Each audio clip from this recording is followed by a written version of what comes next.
All right, how to properly research your customer. This is probably the most important lesson to pay attention to in this whole course before you actually do any work. And that's because if you don't pay attention to this, it's likely that the work you do will be for nothing and it won't work because you are not really zeroed in on your customer. Now, let me just preface this by saying that I've been doing this a long time and I've had a lot of students, and I have yet to come across a student, whether private coaching or that's bought one of my courses, that has actually totally understood this right from the get-go.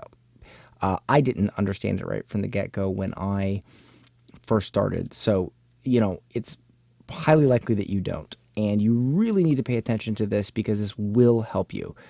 You need to trust me here.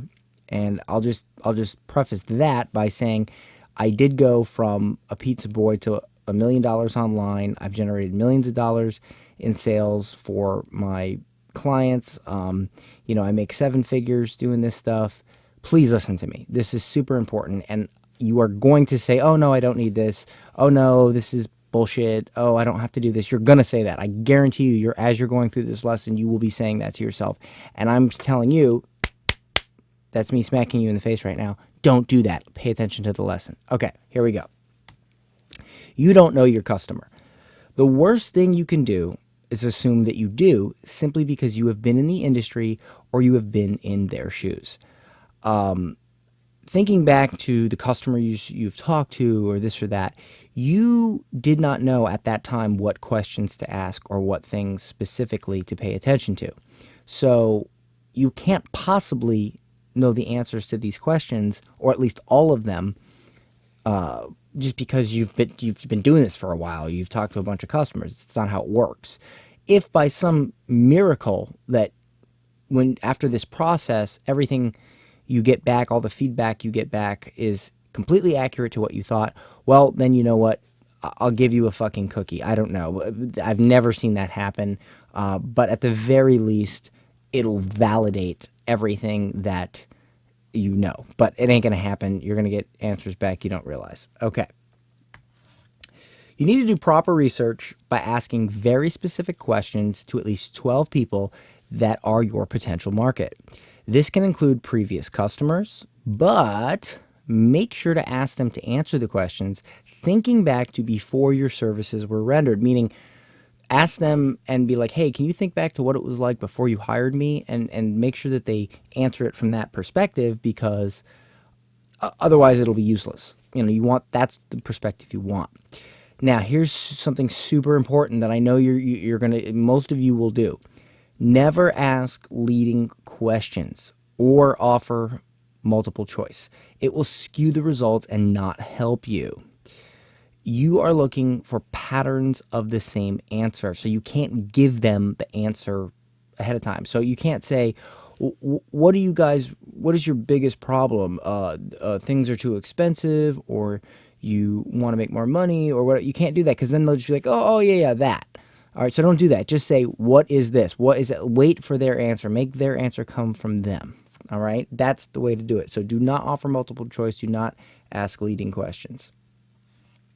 Once you have these answers, you can take the feedback that you see recurring multiple times and in patterns and use it in all aspects of your sales copy and marketing. So if somebody says, I'll give you an example. Let's say in your marketing you say increase ROI, but you find that no one says that. They say get more sales. They don't say increase ROI. They say get more sales. So you need to go into all your marketing, all your sales campaigns and your ads and your sales pages, and anytime you say something like get more, increase ROI, you need to delete that shit and change it to get more sales, because that is how your customer's thinking. That's the language they use. That's what you want to use, and that will relate to them more. Now, the fact is most customers feel the same. So you only need a small sample size, and now you can get inside the head of 90% of your audience without ever speaking to them. So you'll figure out what everybody's thinking for the most part. So when they read your stuff, they're like, how does he know how I feel? It's because you asked a small sample size and you figured it out. That's how I get inside all your guys' head, by the way. So that's one of my little tricks. Okay. You can use Google Forms to do this or a free survey app. You can also ask people directly over Messenger and write down the answers. You can even take people out to lunch. I do it all the time. The best approach is a combination of all three. All right. Let's start with the first question. You want to ask, what is your biggest challenge or problem when it comes to blank? And blank would be whatever it is your market is. This question identifies the number one problem that your customer has. It may not be what you think it is. So here are some example questions. What is your biggest challenge or problem when it comes to design? So that would be something you would ask if you're like a graphics designer, or you're a web designer, or you're a branding consultant. What's your biggest challenge or problem when it comes to Facebook ads? That's what I ask, because I sell Facebook ad shit. So boom, that's what I ask.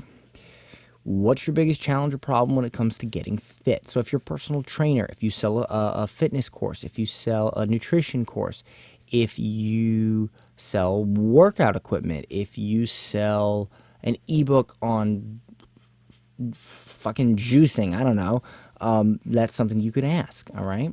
And you're going to notice that a lot of these answers, or at least the way they're described, are not what you think they are, what you would expect. So that's the first question. Now we come to the goal question. What is your goal for blank?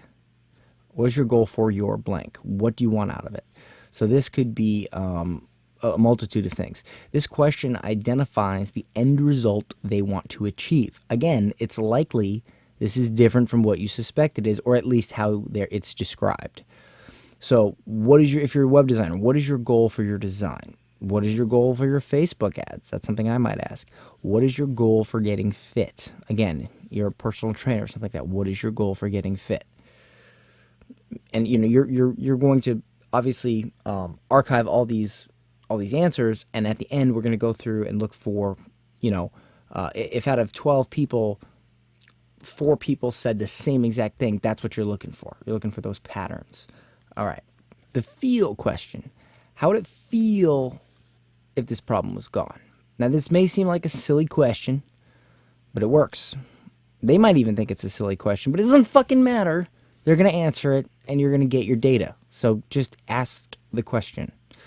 Likely, they will say things like fantastic, great, or some common word like that. But many times, they will give you a long description, and that's where it becomes even more useful. All right? Sometimes this particular question ends up not giving you a whole lot. But you know what? Ask it anyway, because you might get some worthwhile responses. The advice question. This one's great. What have you already tried in this area? What frustrations did you have? This is where we get into the nitty-gritty. When they answer this question, likely they will be describing advice they have been given that failed.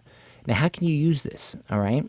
You can use this because you are able to differentiate yourself from your competitors. So if they tell you a bunch of bad advice, you can mention in your emails and in your sales, have you been told this? Have you been told that? Didn't work, did it? Well, I'm different, and boom, boom, boom, like that. And it preemptively sort of qualifies you as an expert, and also that you are different and they're not going to hear the same old shit. All right. You want to look for patterns and then mention this in your email sequence, ads, and sales copy. All right. So if you see the same piece of advice over and over again being mentioned, you need to mention that. All right. Like, for instance, one thing I noticed for my audience that I didn't even realize was that people cared a lot about cost per click, yet they still didn't get results. And when I realized this, using my research, I made a point to mention how worrying about cost per click gets you nowhere. Because it doesn't get you anywhere, because it's bullshit. You should worry about conversion. You should worry about somebody opting into your email, not how many fucking clicks you get. It doesn't matter. You guys should know that, or you will know that when you get through the course. Cost per click is not something that I advocate. Anyway, this really resonated with people, and it allowed me to resonate more with my audience. When I launched my course the first time, people really sunk into that. They're like, oh, I'm so worried about cost per click, and I was like, no, fuck cost per click. You don't need that. And the only reason I knew to mention that was because I did this research. I didn't even know that that was a big thing. I really didn't. I didn't realize people were so focused on that. So that's where I learned something I didn't know. Okay. The now goal question. What are your biggest goals in your business right now? What do you want to change this year? This may seem like we are repeating ourselves here, and we actually are. The end result your customer wants to achieve is the most important thing to get across to them from the get-go, because your product is supposed to get them that result. So you got to make sure you know this. Okay, so asking this question in a different way again gives them yet another chance to further clarify and give you more intel. So, you definitely want to ask this again in this way, because they're going to tell you exactly what they want. Okay, and these questions are also great if you haven't developed a product yet.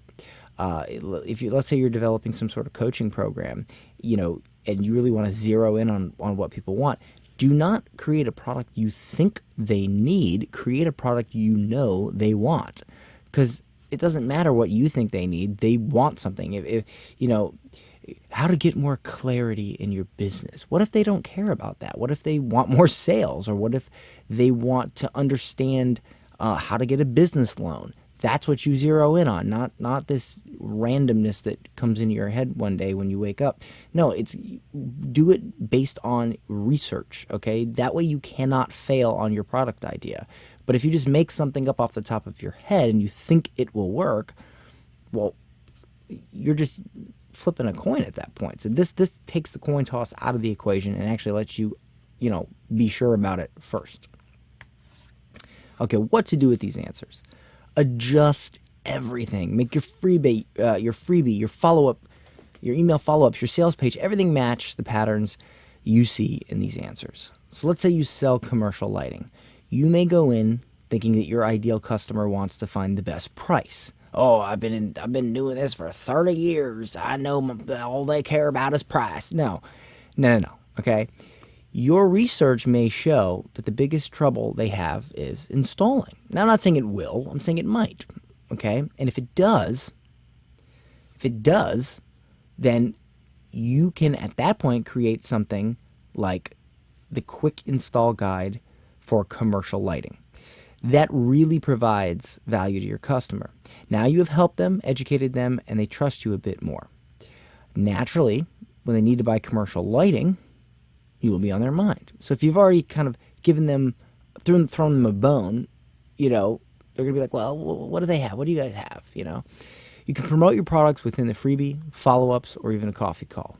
Okay, and it's not, I'm just giving commercial lighting as an example. This works really well for coaching and things like that. So that's the end of this lesson on customer research. Again, if you guys have any questions on this, I know that this is probably something a little new to you. Ask in the group, and also when we do our coaching calls, make sure to ask, and I'll cover this a little deeper. But go ahead and create a Google form with these questions and start doing your customer research. I would recommend you do that before you create your freebie. All right, guys, Dan Henry out.